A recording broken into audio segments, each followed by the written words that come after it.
Sir first of all మిమ్మల్ని కలిసినందుకు చాలా సంతోషంగా ఉందండి. అయ్యా! మీ గురించి నాకు తెలిసి తెలియని వాళ్ళు ఎవరు లేరు సార్. మీ గురించి, మీరు చేసే సేవల గురించి, మీరు చేసే పనులు అందరికి అన్నీ తెలుసు. కానీ మా ఛానల్ ద్వారా మేము అసలు మీ బాల్యం గురించి ఏంటి? మీరెక్కడ పుట్టారు? ఎక్కడ పెరిగారు? మీ ప్రయాణం ఈ రత్నాల వైపు ఎలా వచ్చింది? ఇక్కడి నుంచి స్టార్ట్ చేద్దాం అనుకుంటున్నాం సార్. సో ముందుగా మీరెక్కడ పుట్టారు సార్? మీ మా నాన్నగారు? మా మా గురుకులం వచ్చేసి గంగలకుర్తి అగ్రహారం. ఓకే. గురుకులంలో చిన్నప్పుడు చదువు. అలాగే ఇంగ్లీష్ చదువు కూడా చదివాము. 2 కలిపి చదువుకునేవాళ్ళము. నేను పుట్టింది అక్షయ తిథి రోజున పుట్టాను. అలాగే మా గురువుగారి ద్వారా వేరే గురువుల ద్వారా అక్షయ సిద్ధి పొందాను. అక్షయ సిద్ధి పొందడం అంటే ఏంటి? మన చేతిలోంచి ఏదైనా ఒక చిన్న వస్తువు గానీ, చిన్న వ్యవహారం గానీ, చిన్న మాట గానీ ఎవరికైనా చెప్తే వాళ్ళు 100% బాగుపడి తీరాల్సిందే. 2, 3 మార్గాలేముండవు.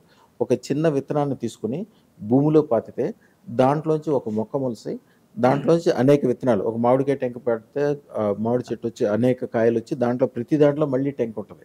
ఆ టెంకని తీసుకెళ్ళి వేరే చోట పాతితే మళ్ళీ చెట్లొస్తాయి. అంటే అనంతంగా సంపదలు పెరిగే విధంగా. దాన్ని అక్షయ సిద్ధి అంటారు. యాక్చువల్‌గా కుబేర తత్వం అంటే కూడా అదే. కుబేరుడిని ఏమంటారు? కుబేరుడి పేరు అందరూ కుబేరుడు, కుబేరుడు అంటాడు. కుబేరుడు అనే మాటని ఇంట్లో తలుచుకోకూడదు ఎప్పుడు. ఇంట్లో ఎప్పుడు కూడా వైశ్రవణుడు అనాలి. వైశ్రవణ. కుబేరాయ వైశ్రవణాయ అనే మంత్రం శివాలయంలో చదివేది.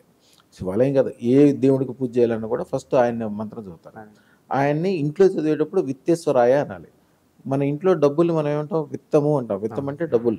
విత్తం అనే దానికి 2 అర్థాలు. ఏంటి? రూపాయి బిళ్ళని కావచ్చు, విత్తనం. భూమిలో పాతే విత్తనం విత్తనం కావచ్చు. కూడా. మీ దగ్గరున్న రూపాయి, నా చేతిలో ఉన్న తీసుకున్న రూపాయి కూడా అలాగే అక్షయంగా పెరుగుతూ ఉంటది. అది ఎక్కడి నుంచి ఎక్కడి దాకా ఎన్ని రకాలుగా పెరుగుతుందో చెప్పలేం.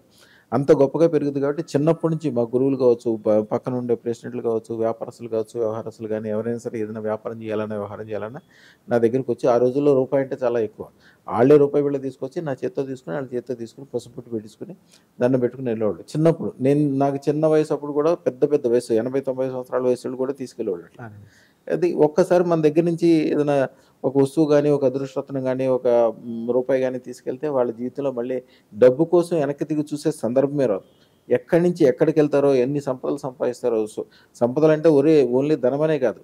సుఖము, సంతోషము, ఆనందము, ఆరోగ్యము, అందరితో దండం పెట్టించుకోవడము, మంచి పొజిషన్‌లో ఉండటం, పిల్లలందరూ బాగుపడటము, ఆరోగ్యాలు అందరికీ బాగుండటము, సమాజంలో ఒక ఉన్నతమైన పొజిషన్‌కి చేరుకోవటము, ఇయన్నీ కూడా అదృష్టరత్నం ద్వారా సాధ్యమవుతాయి.